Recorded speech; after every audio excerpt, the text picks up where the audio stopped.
Wins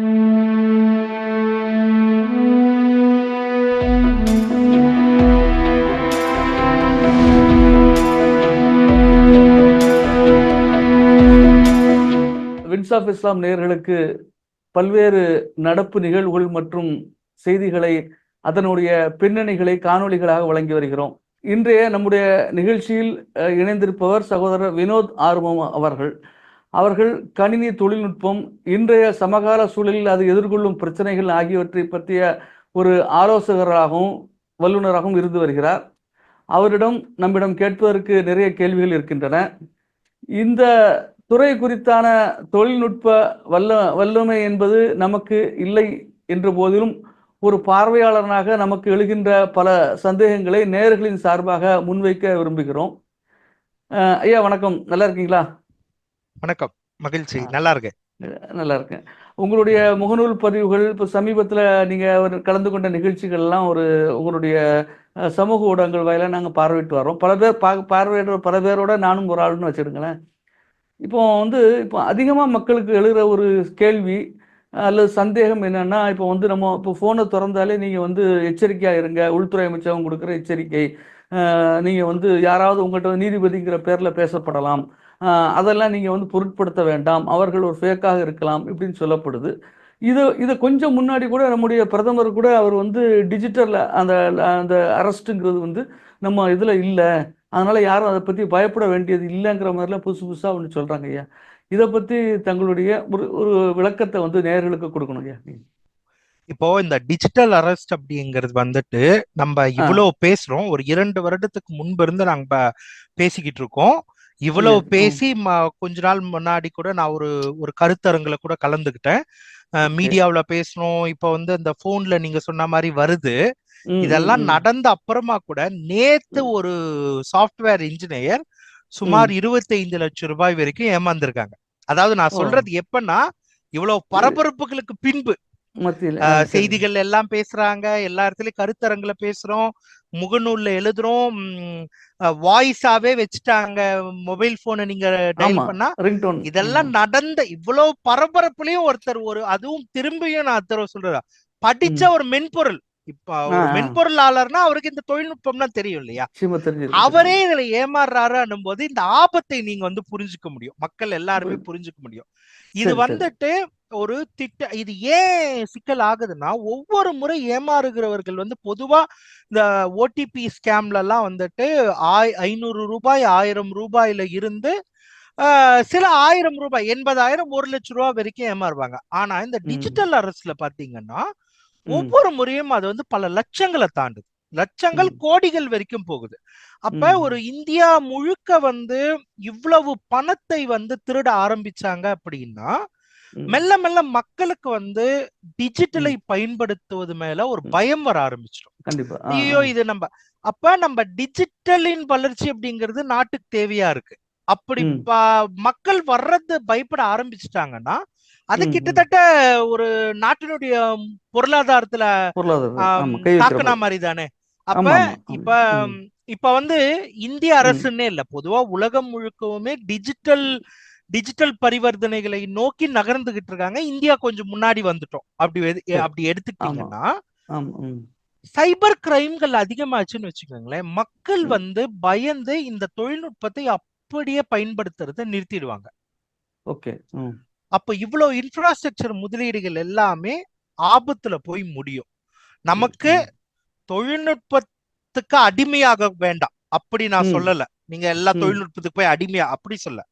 நம்மளுடைய வாழ்க்கையில சில முன்னேற்றங்களுக்கு தொழில்நுட்பம் தேவை. அந்த அளவுக்கு அது நம்ம வாழ்க்கைக்குள்ள இருக்கணும். அதே நேரத்துல அதனால நமக்கு ஆபத்தும் வரக்கூடாது. இந்த சட்டகத்தை நம்ம உறுதிப்படுத்தணும். அதுல ஒரு பகுதியா தான் நம்ம இந்த டிஜிட்டல் அரெஸ்ட் ஸ்கேமை பத்தி விரிவா பேசிக்கிட்டே இருக்கும்.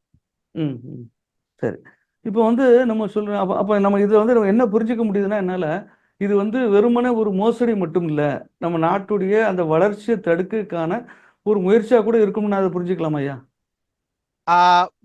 அதாவது இதை திட்டமிட்டு அப்படி செய்யறாங்களா, நம்ம கிட்ட ஆதாரம் கிடையாது. ஆனால் இப்படியே ஸ்கேம்கள் நடந்துகிட்டே இருக்கு, அரசு துரிதமா நடவடிக்கை எடுக்கல அப்படின்னா நீங்க ம். சொல்ற மாதிரி அது நம்மளுடைய நாட்டினுடைய வளர்ச்சியை நேரடியா பாதிக்கும்.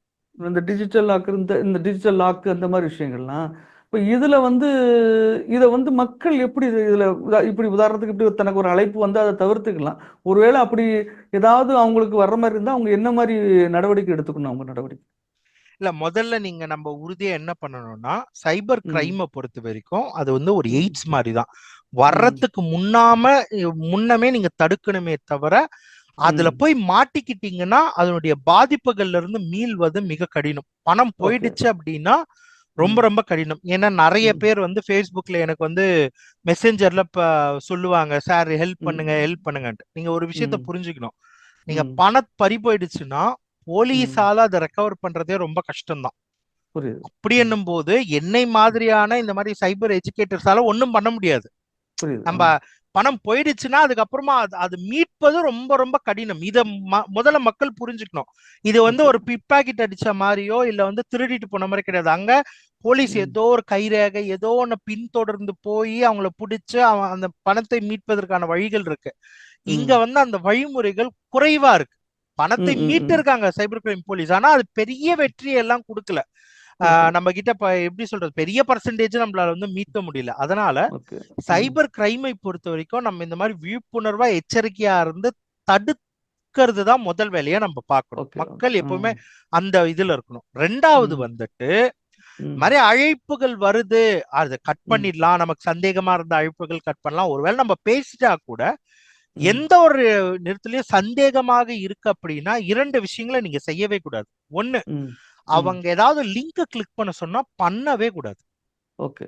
இன்னொன்னு, ம் எக்காரணத்தை கொண்டும் ஓடிபியை அவங்களுக்கு கொடுக்கவே கூடாது. ஓகே. ஓகே. ம் இந்த ரெண்டு அடிப்படை, இது எப்படி நீங்க புரிஞ்சுக்கணும்னா, ஓடிபி கொடுக்கறதோ லிங்க் கொடுக்கறதோ எப்படின்னா, இப்ப நீங்க ம் தனியா வீட்டுல இருக்கீங்க, ராத்திரி 12 மணிக்கு ஒருத்தர் வந்து கதவை தட்டுறாரு, அவர் யாருன்னே தெரியல உங்களுக்கு. ஓகே. லிங்க கிளிக் பண்றது வந்து அவரை வீட்டுள்ள ஆ அனுமதிக்கிற மாதிரி. ஓகே. ம் யாருன்னே என்னன்னே தெரியல, அவர் என்ன ஆயுதம் வச்சிட்டு இருப்பாருன்னு தெரியல, நீங்க கதவை திறந்து உள்ள அனுமதிச்சிட்டீங்கன்னா ஆபத்து. இது ம் லிங்க ம் ம் கிளிக் பண்றது. ம் ம் ம் ஓடிபியை கொடுக்கறது என்னன்னா, நீங்க பணம் ம் வச்சுக்கிட்டு இருக்கிறவருடைய சாவியை எடுத்து அவர் கையிலேயே கொடுக்குற மாதிரி. கொடுக்குற மாதிரி. ஓகே. இப்ப இந்த ம் இரண்டுமே நம்ம வந்துட்டு பண்ணாம இருந்துட்டாலே நம்ம ஓரளவு சேஃப் தான். ஏன்னா சேஃபா இருக்கும். லிங்க கிளிக் பண்றதன் மூலியமா நம்ம ம் போனுக்கு ம் மால்வேர்கள், அதனுடைய சரியான பதம், மக்களுக்கு வந்து வைரஸ் அப்படிங்கிறது புரியுதுனால வைரஸ்ன்னு ம் சொல்றேன். இப்ப ம் கணினி உங்களுடைய போனுக்குள்ள அவங்க வந்து உங்க போனை ஹேக் பண்ணுவதற்கு தேவையான ம் மென்பொருட்களை அதை டவுன்லோட் பண்ணிடும் உங்களுக்கு தெரியாம. ஓகே. நம்ம லிங்கை கிளிக் பண்ணிட்டோம்னா டவுன்லோட் பண்ணிடும். ஓடிபியை ஓகே. கொடுத்துட்டோம்னா அவங்களுக்கு உங்க பேங்க் ம் அக்கவுண்ட்ல பணம் டிரான்ஸ்ஃபர் பண்றதுக்கான அக்சஸ் வந்துடும். இதை ஓகே. இரண்டு மக்கள் பண்ணலன்னாலே ம் 99% அவர்கள் பாதுகாப்பா இருக்கலாம். நிறைய ம் பேர் வந்துட்டு சொல்லுவாங்க, ம் விழிப்புணர்வோடு இருக்கக்கூடிய மாதிரி. இதுல வந்துட்டு படிச்சவங்க படிக்காதவங்கன்ற வித்தியாசம் கிடையாது. ஓகே. ஓகே. படிக்காத நபராக இருப்பார், ஆனா செய்தியில விழிப்புணர்வு கேட்டுட்டு இந்த ம் மாதிரியான போன்கள் வரும்போது கட் பண்ற ம் நபர் இருக்காரு இல்லையா, அவர் ம் தான் டிஜிட்டல் உலகில் அறிவாளி. சரி. நம்ம புரியுது. வந்து படிச்சுட்டு டெக்னாலஜி தெரியும், கம்ப்யூட்டர் சயின்ஸ் தெரியும் அப்படின்னு சொல்லிட்டு போய் நீங்க டிஜிட்டல் அரசுல மாற்றுறீங்க இல்லையா, அவர் ஆமா வந்து ஆமா. டிஜிட்டல் உலகில வந்து ஒரு என்ன சொல்றது, ஒரு பாமரர் தான். அதனால பாமரர். இதுல நீங்க படிச்சீங்க என்ன வேலை செய்றீங்கன்றது முக்கியம் இல்ல. எந்த சரி. அளவுக்கு செய்திகள், இந்த மாதிரி விழிப்புணர்வு செய்திகளை கேட்டு ம் உள்வாங்கிக்கிட்டு விழிப்பா அந்த தொழில்நுட்பத்தை பயன்படுத்துறீங்கன்னா நீங்க ம் தான் அதனுடைய வெற்றியாளர்.